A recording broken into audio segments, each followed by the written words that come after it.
Buenos días, mi nombre es Julio Calderón Cockburn, soy un sociólogo de la Universidad Católica. Tengo muchos años estudiando los temas de las ciudades y de los asentamientos precarios y estoy acá para hablar del tema de la desigualdad urbana y la vivienda que se produce por el crecimiento desordenado de nuestras ciudades. Bueno, el tema que vamos a tratar lo vamos a desarrollar en 4 partes, ¿no? En primer lugar vamos a hablar de los antecedentes del crecimiento desordenado de las ciudades, que es un asunto que todos más o menos conocemos. En segundo lugar vamos a hablar de las causas de esta situación, para luego seguir con las consecuencias que tienen que ver con la desigualdad. Y por último vamos a abordar los enfoques y políticas públicas frente al tema.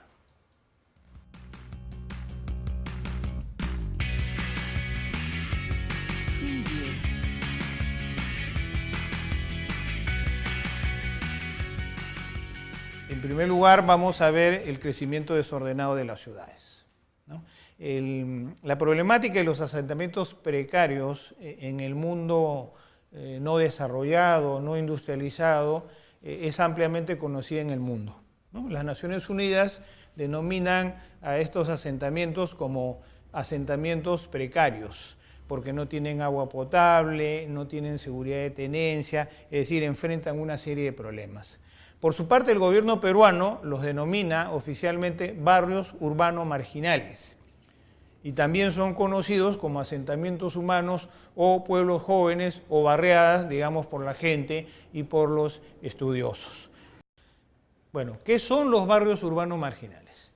Los barrios urbanos marginales son áreas o zonas de la ciudad, ¿no?, que no tienen una vivienda adecuada, que carecen de servicios como el agua potable a domicilio, que no tienen seguridad de tenencia, que no tienen título de propiedad, que se ubican en áreas de riesgo. Esto es básicamente lo que comprende la problemática de los barrios urbanos marginales. ¿Cuál es la magnitud, preguntarán ustedes, de los barrios urbanos marginales en América Latina y en el Perú?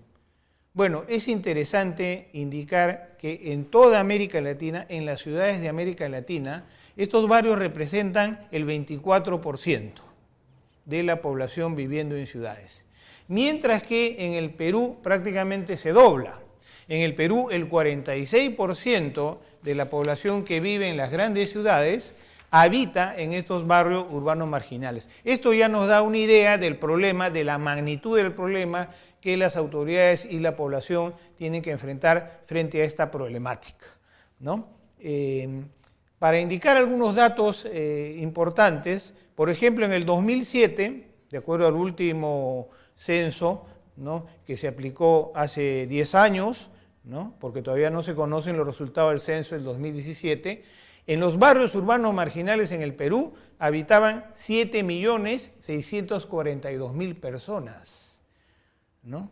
Y en Lima y Callao, la población que vivía en barrios urbanos marginales, es decir, en la capital del Perú, era del 47%.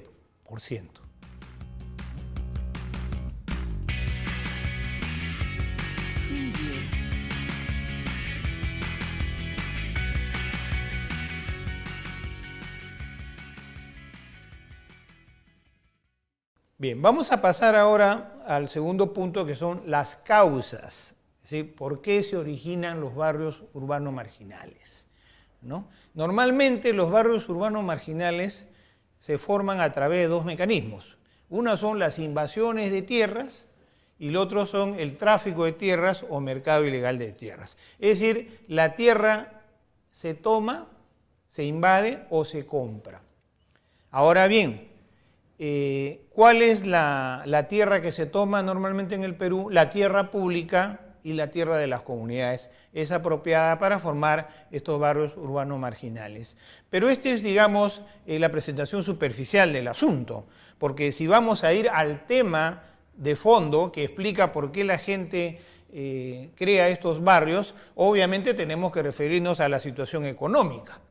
Es decir, la capacidad de ingresos de la población, de la mayoría de la población, no le permite pues ir al mercado y comprar una vivienda o comprar un terreno sobre el cual asentar su vivienda, ¿no? Entonces, estas son las explicaciones que los científicos sociales llaman estructurales, que tienen que ver con la situación económica. Por ejemplo, en el Perú hay más trabajo informal que formal, ¿no? El 70% de la población económicamente activa es informal, y esto significa bajos salarios, ausencia de beneficios sociales, ¿no?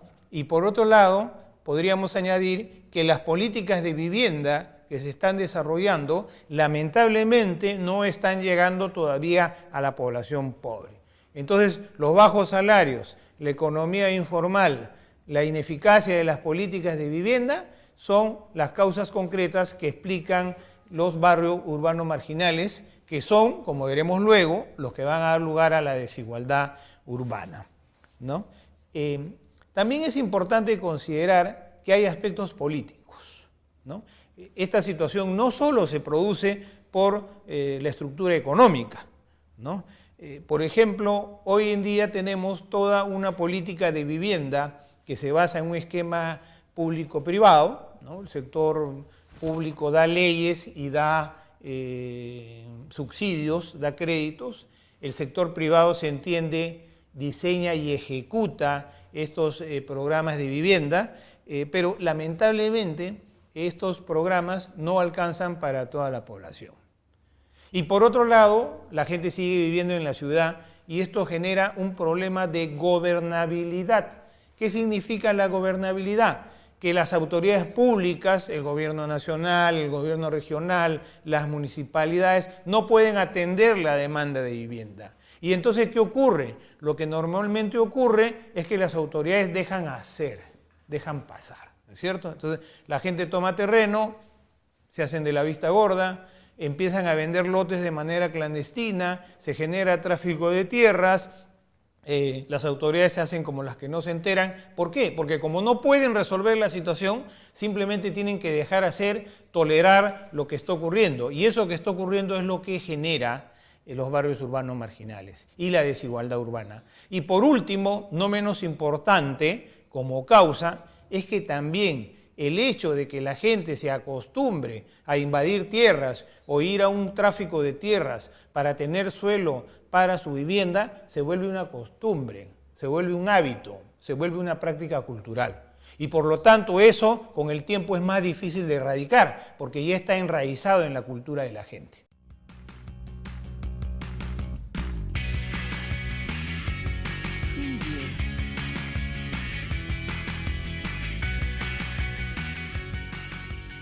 Bueno, ahora vamos a pasar al tercer tema de nuestra exposición, que tiene que ver con las consecuencias de esta ciudad desordenada, ¿no? La principal consecuencia es básicamente que vivimos en ciudades segregadas, es decir, vivimos en ciudades donde una parte de la población tiene buena vivienda, buenos servicios, buenos equipamientos, y hay otro sector que lamentablemente tiene que vivir en las condiciones precarias que hemos indicado.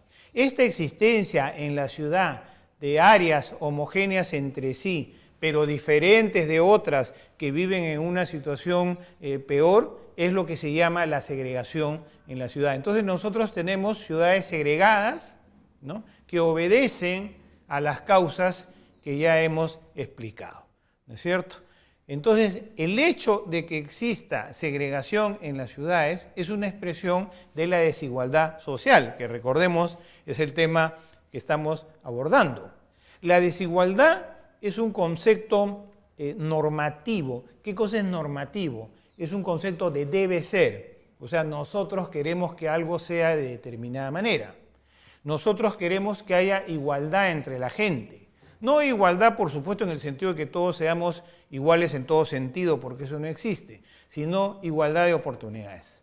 Y lo que estamos viendo es que en nuestras ciudades, por las razones que hemos indicado, no hay igualdad, ¿no? Y eso se puede apreciar claramente en situaciones como, por ejemplo, cómo puede haber una igualdad en calidad de vida, ¿no?, de una familia o de un niño que durante 20 años no tuvo agua potable a domicilio con relación a una familia que la tuvo. ¿Cómo puede haber igualdad en oportunidad de vida, ¿no?, en un niño que va a una escuela pública y otro niño que va a una escuela privada de calidad. Evidentemente no hay igualdad de oportunidades. Y esa desigualdad se va a expresar a lo largo en una serie de circunstancias. Una de las circunstancias que conviene poner de relieve son los conflictos. Efectivamente, la desigualdad lleva al conflicto, lleva al resentimiento, lleva a la baja autoestima y por otro lado también lleva al estigma y a la humillación. Y no podemos aceptar que las sociedades vivan de esta manera. En particular, en cuanto a los conflictos, tenemos fuertes conflictos por la tierra. Hay fuertes conflictos con el tráfico de tierras, con las invasiones, con las ocupaciones diarias de comunidades. Por otro lado, también hay fuertes conflictos con relación a los servicios. La gente demanda agua potable, bloquean las carreteras para demandar agua potable, demandan una serie de caminos y vías, una serie de servicios, programas sociales, programas de alimentación. Y entonces, como ustedes se darán cuenta, a la larga, toda esta situación de desigualdad también va generando conflicto en nuestras ciudades. Y las autoridades tienen que responder a estas necesidades. Y lo tienen que responder a un mayor costo. Porque como ustedes imaginarán, es más barato planificar una ciudad y que ésta crezca a la inversa. Es decir, que la ciudad crezca desordenadamente y luego las autoridades traten de una u otra manera de parchar o de resolver estos problemas. Quiero agradecerles por la atención prestada a mi exposición y espero que sigamos en contacto con las labores que tienen que ver con los foros, las lecturas, las preguntas y sobre todo que nos planteen información de sus localidades sobre cómo se desarrollan estos temas de desigualdad e informalidad que estoy seguro nos permitirán discutir y pensar alternativas. Muchas gracias.